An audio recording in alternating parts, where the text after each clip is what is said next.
এখানে কারা কারা আছে যাদের মানসিক অশান্তি আছে, শারীরিক অসুবিধা আছে, আধ্যাত্মিক অসুবিধা আছে, জাগতিক অসুবিধা আছে? কারা কারা আছেন হাত তুলুন। সবাই? কেউ নেই এখানে। কারণ জানেন, ভগবান এইভাবে সৃষ্টি করেছে জগৎটাকে। আব্রহ্মা ভুবনালোকে পুনরাবৃত্তি নর্জন। তাই শ্লোকটার মানে হচ্ছে এরকম, এই জগতে যতদিন আমরা থাকবো অসুবিধার সম্মুখীন হব, কিন্তু নিরাময়টা কি?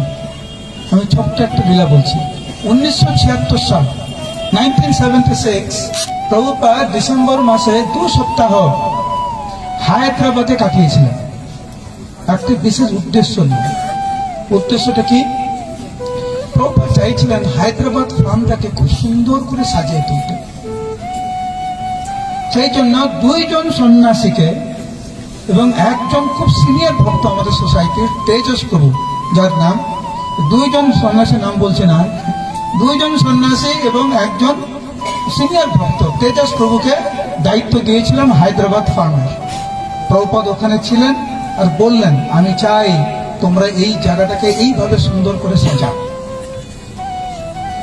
কিন্তু দুর্ভাগ্যবশত ওই 2 জন সন্ন্যাসী আর প্রভুর মধ্যে ঝামেলা লেগে গেছে। ঝগড়া ঝাঁটি, এ ওকে দেখতে পারে না, একে দেখতে পারে না, এর সঙ্গে কথা বলে না, ও এর সঙ্গে কথা বলে না। এমন পর্যায়ে গিয়েছে, প্রভুপাদ যখন শুনলেন যে 3 জন মিলে ঝগড়াঝাটি করছে, 3 জন সিনিয়র, প্রভুপাদ খুব দুঃখ পেলেন। প্রভুপাদ বললেন, তোমরা কুকুর বিড়ালের মতো ঝগড়া করো, ঠিক আছে, অসুবিধা নেই, কিন্তু আমার সেবাটা ভালো করে করো। প্রভুপাদ এরকম বলছি, fight like cats and dogs, do the service. সেবা কি করে হবে? কি করার সময় কথা বলে না ঠিক মতো। এখন যেহেতু 3 জনের সঙ্গে কথা বলে না, হায়দ্রাবাদ ফার্ম যেভাবে প্রভুপাদ চাইছিলেন সে ব্যাপার হচ্ছে না।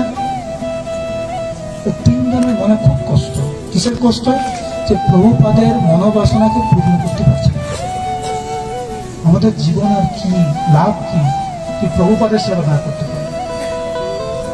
বুঝতে পারছেন? 3 জন ঠিক করেছে যে তারা প্রভুপাদের কাছে গিয়ে প্রভুপাদকে বলবে আমাদের এই অসুবিধা। কিন্তু যেহেতু কেউ কারোর সঙ্গে কথা বলে না, কেউ কারোকে বলছে না যে আমি প্রভুপাদের কাছে যাবো। কিন্তু ভগবানের কি লীলা, 3 জন কিন্তু আলাদা আলাদা করে চিন্তা করছে প্রভুপাদের কাছে যাব, আর 3 জন দৈবক্রমে একদম একসঙ্গে প্রভুপাদের ঘরের সামনে হাজির। আর 3 জনকে দেখে অবাক হয়ে গেছে। কেউ কারোর সঙ্গে কথা বলে না, সবাই চুপচাপ আছে, কিন্তু একে অপরকে দেখে অবাক।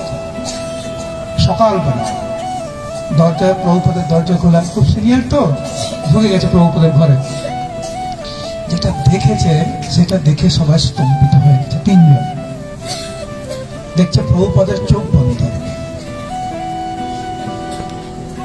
এবং সূর্যের রশ্মি একদম প্রভুপাদের গায়ে লাগছে।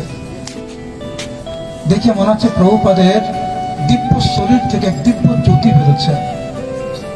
প্রভুপাদের চোখ বন্ধ, প্রভুপাদ জপমালায় এত অপূর্ব ভাবে জপ করছে, পূর্ণরূপে মনোনিবেশ করে। পিন ড্রপ সাইলেন্স ছিল, বলছে প্রভুপাদের যে মালা টানছে মালাগুলো শুনতে পাচ্ছে, আর খুব স্পষ্ট করে প্রভুপাদ জপ করছেন, হরে কৃষ্ণ কৃষ্ণ কৃষ্ণ হরে হরে, হরে রাম রাম রাম হরে হরে। জপ করতে আছে।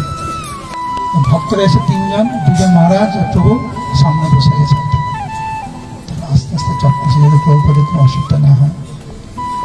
অনেকক্ষণ জপ করার পরে ওর ভক্তরা দেখছে যে প্রভুপাদ এমন জপ করছিলেন, মনে হচ্ছে প্রভুপাদের মুখে যে হাসি ছিল, যে দিব্য আনন্দ ছিল, মনে হচ্ছে প্রভুপাদ এমন কিছু আস্বাদন করছে যা হচ্ছে এই জড় জগতের কোনো আনন্দের সঙ্গেই তুলনা করা যায় না।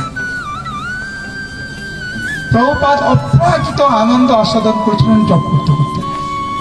অনেকক্ষণ পরে প্রভুপাদ চোখ খুলেছে। চোখ খুলে দেখে না 3 জন বসে আছে। প্রভুপাদ জানতেন এরকে একে অপরের সঙ্গে কথা বলে না, এটা ঝগড়া করে। প্রভুপাদ জানতেন, প্রভুপাদ চোখ খুলেই বলছে, simply go on chanting and all your problems will be solved. তোমরা কেবলমাত্র হরিনাম করতে থাকো, যদি হরিনাম করতে থাকো, তোমাদের জীবনের যত সমস্যা আছে সব সমস্যার সমাধান হয়ে যাবে। এনেছি ঔষধি মায়া নাসি ভালো লাগে, হরিনাম মহামন্ত্র, এর উপরে আর কিছু নাই।